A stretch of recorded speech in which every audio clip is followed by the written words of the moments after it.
Welcome to Subramani.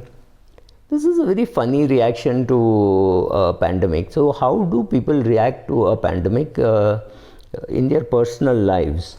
So, one, people get very skeptical and they say, oh, I do not know when I'm going to die, so let me be preparing for death. So, one is that. Second, younger people are very quick to have babies. So, this is a time which is going to see a baby boom because people are saying, oh, I need to preserve my name, my family name, my whatever. I'm not getting into that argument, but they do that. There is another category which I'm looking at is how do people behave once you're retired and you're hit by a pandemic and you have enough money. That's not a problem.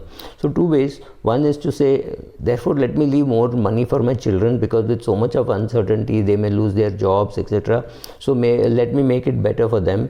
Or the second one is to say, let me blow all my money, let me give away all my money during my life itself, or towards the end give it away and not give it to my children, right? People like Bill Gates, Warren Buffett, and all have done it.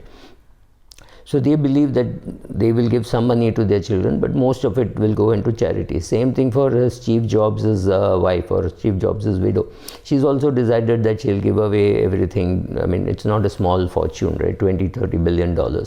And she's also decided that she'll give it away. This is good for society because people who have money and who can leave it to their children are leaving it for hopefully better causes.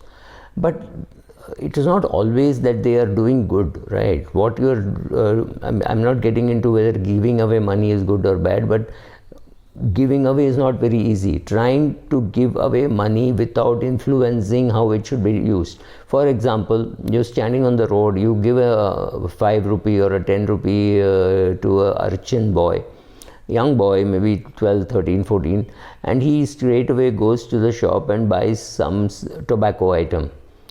What would you do? You wouldn't really be able to do something, and you'll tell yourself, next time I will not give cash, I will give something in kind.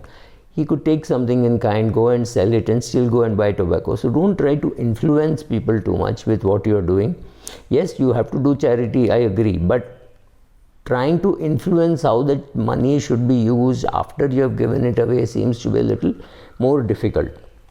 But anyway, I'm talking about why people were saving and why people are investing and why people want to die broke, or why in my previous video, if you see, I had spoken about why people want to leave money for their children. So all kinds of people exist. Unfortunately, in India, we don't have enough research on this, so we tend to depend on research being done in the US.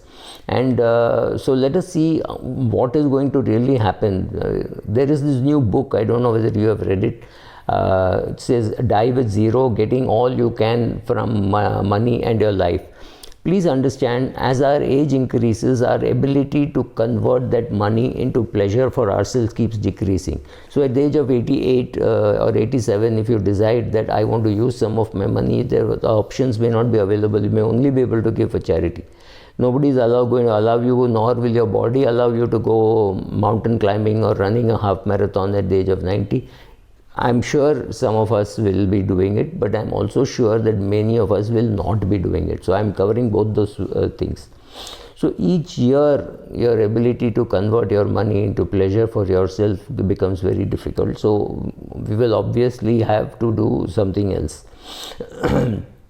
The challenge, of course, should not be to die with less than zero, which means if you have debt and your children have to pay debt, that shouldn't happen. Though it has happened a lot in the past. It used to happen a lot in the past. The father would go and spend all the money and then the sons would repay. It was not unheard of, right? So first of all, find out what is the amount that is enough for you to retire. Arrive at that number. Maybe you add 10% to it and say, okay, already a cushion has been built in, now let me add some more cushion. And then after you arrive at your survival number, this is the amount that I need to have for retirement. And make sure that you are able to live off 70% of your last drawn salary or last drawn income, whatever.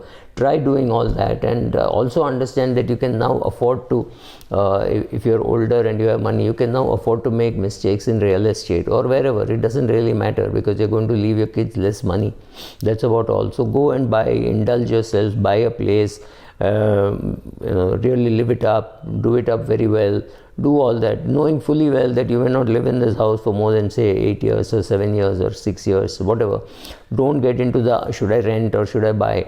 Do whatever you think is right? So if you buy a house and you want to do the interiors at 65 years of age and you have the energy to do it, that's great. But if you are a 65-year-old who says, oh my God, this is too much, I don't want to do, let me just stay where I am, that's also fine. Get to use your money the way you want it used, not the way society thinks you should use, right? So I know some older people, I've egged them and pushed them into going for world tours with their kids or on a Caribbean cruise, which they wouldn't have ever thought in their life. But I said, this is the time to remove money from equity and do it. Obviously, this is all pre-COVID. And like I said earlier, the ability to convert our money into pleasurable activities with our friends and relatives, etc., keeps falling. So at 60 you can do certain things, at 65 you can do certain things, at 70 you can do certain things. So as that ability goes down and you leave more money for your children, that is more a passive role. Active role is to say, okay, I have to leave so much and therefore I have to make it grow, and therefore you take risks and make it grow. That's also fine. You decide what you want to do, and don't die at 0 or negative. Don't expect friends and relatives to pull in for your funeral, right? That would be too bad. Yes, your check to the undertaker can bounce, like Bloomberg says, but that is not what we are talking here. We are talking about leaving less. It's not that not leaving anything at all. You have to really rethink retirement, simply because we are all going to live pretty long in retirement. So if you retire at 60, you may have to live for 40 years. So that is an important consideration. I mean, this is of course not true for the super rich, but for the others, to decide when to retire, why to retire, and till what stage you think you will be able to work the way you're currently working, right?